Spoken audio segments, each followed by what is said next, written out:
जहां पर एक तरफ जम्मू कश्मीर के लोग बिजली के लंबे बिलों से परेशान है और वहीं पर दूसरी तरफ हमें ये देखने को मिल रहा है कि जो बिल है उसकी पेमेंट जब करने जाते हैं तो साइबर फ्रॉड के मामले सामने आ रहे हैं।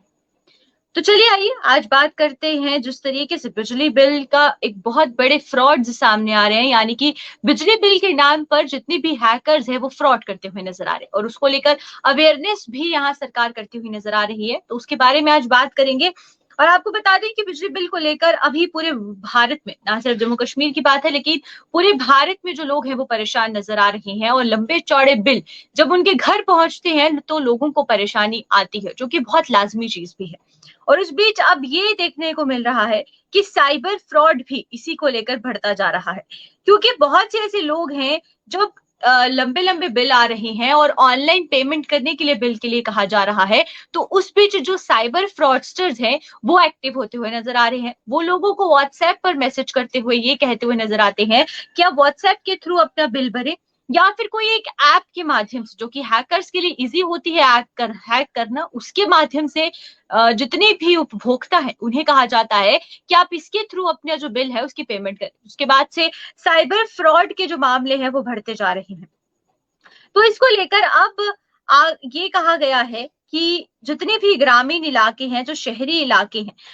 हर जगह पर उपभोक्ताओं को, यानी कि जो कस्टमर्स हैं, उन्हें जागरूक करने के लिए सरकार का ये कहना है कि अगर आपको किसी भी अजीबोगरीब नंबर से कोई मैसेज आता है व्हाट्सएप पर, और खासकर ये कहा जाता है कि आप बिजली का भुगतान करें या फिर किसी एक ऐप को डाउनलोड करने के लिए कहा जाता है या फिर बिजली बिल को अपडेट करने के लिए कोई एक ऐप का लिंक भेजा जाता है, तो ऐसी कोई भी चीजों पर ध्यान ना दे, क्योंकि सरकार द्वारा किसी तरीके की जो ऐप है वो नहीं बनाई गई है और ना ही डाउनलोड की जाने की जो बात है वो कही जा रही है, ना ही जो कोई लिंक है जो वो गवर्नमेंट द्वारा फॉरवर्ड किया जा रहा है। क्योंकि जैसे ही आप इस लिंक को जो है वो ओपन करते हैं या फिर जब आप कोई ऐप डाउनलोड करते हैं तो उस समय बहुत ज्यादा जो आपके नंबर्स हैं वो लीक होना शुरू हो जाता है, आपकी पर्सनल इंफॉर्मेशन लीक होना शुरू हो जाती है, जिसके बाद से जितने भी हैकर्स हैं उनके लिए इजी हो जाता है कि वो आपके अकाउंट पे, क्योंकि आजकल ऑनलाइन पेमेंट्स का भी जमाना है और हमारे डेबिट कार्ड्स, हमारे बैंक अकाउंट्स हमारे नंबर्स के साथ लिंक रहते हैं, जिसकी वजह से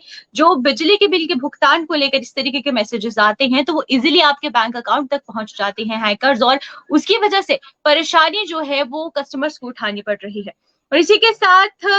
जैसे कि जानकारी जो मिल रही है वो ये आ रही है कि अभी जो कॉल या मैसेजेस आते हैं वो एक ऐप है जिसका नाम है क्विक सपोर्ट। इस नाम की ऐप को डाउनलोड करवाने की बात करते हैं और क्विक सपोर्ट, मैं एक बार फिर दोहरा रही हूँ कि क्विक सपोर्ट कर एक ऐप है जिसको कि डाउनलोड करने की बात कही जाती है या फिर मैसेज आता है कि इस ऐप को आप डाउनलोड करें जिससे कि आपके बिजली के बिल का भुगतान हो जाएगा या फिर अपडेट हो जाएगा। तो ऐसा बिल्कुल मत करें, क्योंकि जब आपको इस ऐप को डाउनलोड करने के बाद जो ओटीपी आता है वो ओटीपी शेयर करने की बात वो कही जाती है, और जैसे ही आप ओटीपी शेयर करते हैं तो आसानी से जो हैकर है वो आपके अकाउंट तक पहुंच जाता है और जिससे कि जो साइबर फ्रॉड है उसे अंजाम दिया जाता है। तो ये जानकारी सरकार द्वारा साझा की जा रही है, क्योंकि ना सिर्फ जम्मू कश्मीर बल्कि पूरे भारत में इस समय बिजली के बिल से हाहाकार मची है, जिसका फायदा साइबर क्राइम भी उठता जा रहा है और साइबर फ्रॉड का भी जो मामले हैं या जो साइबर फ्रॉडस्टर्स है वो इसका फायदा उठाते हुए नजर आ रहे हैं।